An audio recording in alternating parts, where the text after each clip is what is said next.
Great, thank you very much. Welcome everyone. Welcome to, at least for someone from Chicago, warm Tampa.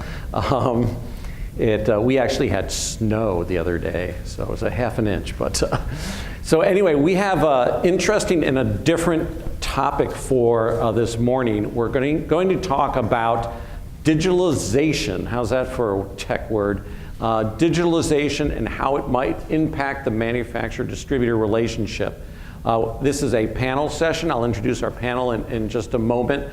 Let me say a few opening words about what our topic is, just so everybody's up to speed, and then talk about our panel, and then jump into our panel discussion. I'll also say we're going to go today, and we're going to run this informally. So at various points in time, I will ask if you have questions. But if you have questions during the middle of the panel, just raise your hand and jump in. So we're not, don't stand on ceremony here. We'll try and leave some time at the end, specifically for Q&A if there's any left over, but I'd much more like to just weave it into the panel discussion. So a couple of buzzwords. Obviously, for the last few decades, computers have made tremendous inroads in the distribution business and in the relationship between manufacturers and distributors. And there's one buzzword that's been used for several years, which is digitization. And that simply means taking anything, any data from an analog form and putting it into a digital form. And so we've been doing that for decades, right? Your ERP system, your CRM system, et cetera. But the newer buzzword that is changing from more of a buzzword to an actuality is something called digitalization. And the idea here is that digitalization relies on all the things that have been happening as we create more and more digital data, digital tools, big data, et cetera, and how it impacts the business model, revenue streams, and customer experience. And the idea is that by using digital technologies up to this point, it really hasn't changed the business model of a distributor or a manufacturer. Maybe it's created some efficiencies, but we're running the same types of businesses. The idea of digitalization is that it could literally lead to new revenue streams. So you think of maybe services, for example. Services are a very small percentage of what a distributor sells, could be much bigger, for example. Or literally change your business. You could go from a traditional distributor just like an e-commerce business or something. So fundamental changes, it's not about using computers, it's about transforming your business based on things that have been digitized. Okay, with that as a background, let me introduce our panel today. We've got people on our panel today. We thought a manufacturer panel would be great to have to share what they're doing, what their thinking is, so that most of you, I believe, represent the distribution community, and so that you can kind of get inside the heads of where the manufacturers are, but also be able to ask some questions and share your experiences. So first off, Bhavani Amirthalingam, I knew I would screw this up. Amirthalingam is the VP of Information Technology and, importantly, business transformation at Schneider Electric. So the whole idea of what I was just talking about, business transformation, very important. Previously worked in a range of things involving new customer solutions as well. Drew Marquardt is at GE Industrial Solutions. He's the VP of Technology Management, Digital Commerce, and Commercial IT. And he has a lot of experience in sales and marketing automation tools. So this is definitely down the middle of his alley. And then Molly Murphy at Eaton is the VP of Sales, so she comes at this automation and digitalization issue from the selling perspective, the Salesforce perspective, and she's been leading front-end digital frameworks and transformations for a long time as part of that. So that's our panel, and I'm gonna start off with some basics, and I will probably start out with all three of you. The question is to all three of you. I'll start with Drew, and we'll just work our way down, which is, can you just give everybody an idea of what are some of the latest things that you guys have been working on that fit into this concept of digitization and kind of how it's maybe had an impact, a more transformational impact on not only your business, but the relationship with distributors or even distributors' businesses. So yeah, Drew, I'll ask you first. All right, so hopefully you guys can hear me okay. Sure. All right, great. So on the GE, I think anybody who's a partner of ours is probably familiar with our transformation that we've been going through as a manufacturer from our legacy platforms of digital commerce into our new GE Empower platform. Again, if you're aware of that, been along for the ride. But I think for us, it's about not just changing the technology. So when we started our journey, it was we have a legacy tool. What are we going to do as we go forward? How do we, get onto a technology that's supported? How do we prepare ourselves for the future? But we also approached it, and I think, Bob, this is one of those areas that we're seeing more of true partnership. So how are we bringing our distributors, our partners closer to that? How are they fueling what we're out there developing? And so as we've gone on our journey, it's been a lot about that. How do we collectively solve some of the industry challenges? How do we look at it in our case on the manufacturer side? Where are we providing value, but then also where can we invest to give that value back to the distributor? We have a lot of areas where before it was a request to get information, or one of the big areas we've transformed is in our documents process of quote management. So you look at it from where did you used to go to a GE rep and say, can you give me a submittal package for this job?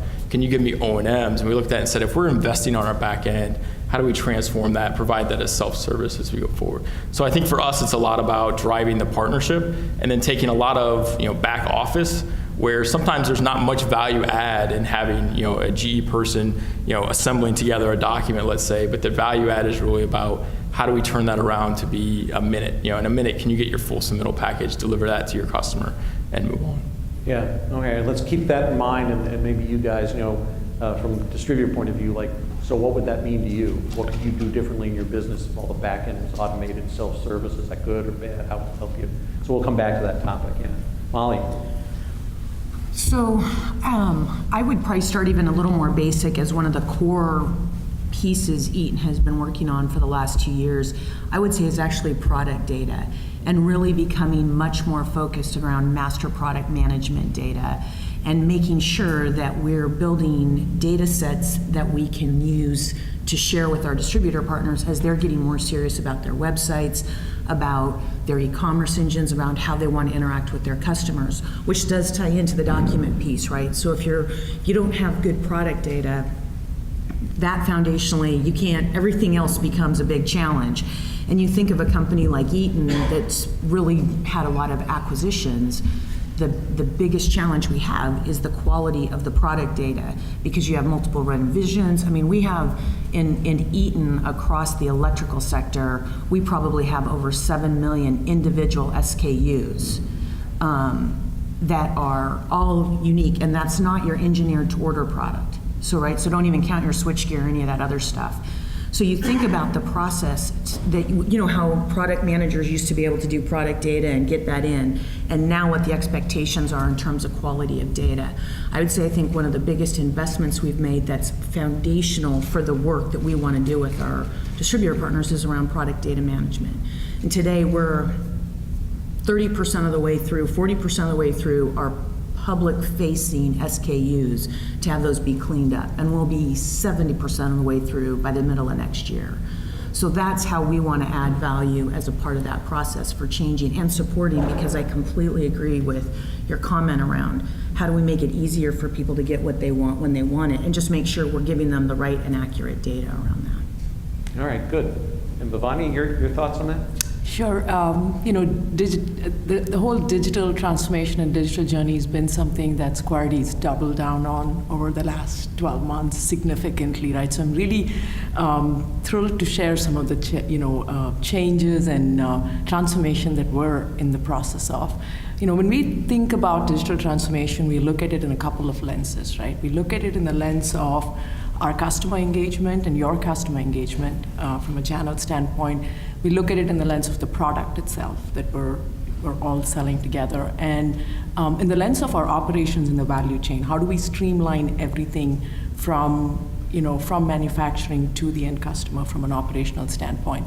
And we've launched SE Advantage, which is our platform, our digital platform to to really bring the entire ecosystem, and really treat our channel as an extension of our sales teams, to streamline the entire opportunity to order process, how you configure, price, quote, order, and transform that entire equation, right? Today, in the past, we've been on different tools where our sales teams have been using a legacy platform, our channel has been on a different platform, and we have brought all of them together onto, SE Advantage. So it's been a fantastic journey. Our journey really started with spending time with all of you, your users. We've made a very taken a very user-centric design to what we've done.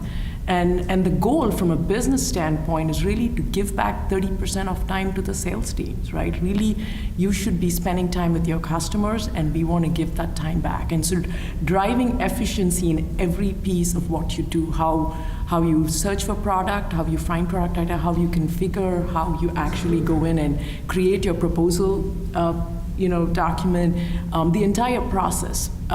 So we look at efficiencies, but we're also really rethinking and reimagining how we interact, right? And I think you think about the challenge of onboarding new employees. And so we've built out, what we call contextual learning into the entire platform. So when you bring folks on, the ability for them to be, and we've seen that, right? It's really exciting when you actually have a new employee come on board, get on the platform.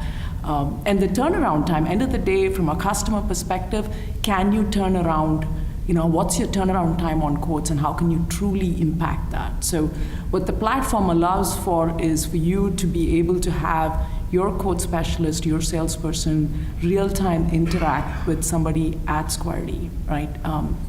At a quote level. And so that's, we feel that that's kind of the, where we want to take the platform, and that's the future of the interaction. So we've spent a significant amount of time and investment on it.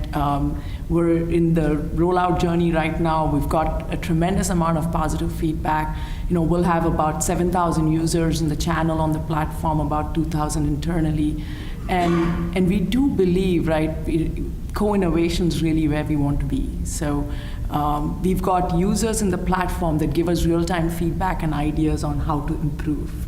And it's really rewarding for them to see the results in weeks, right? Not months, not years, but in weeks on ideas. And so we feel that, that's the future, right? Where we have really having the channel as an extension of our sales organization.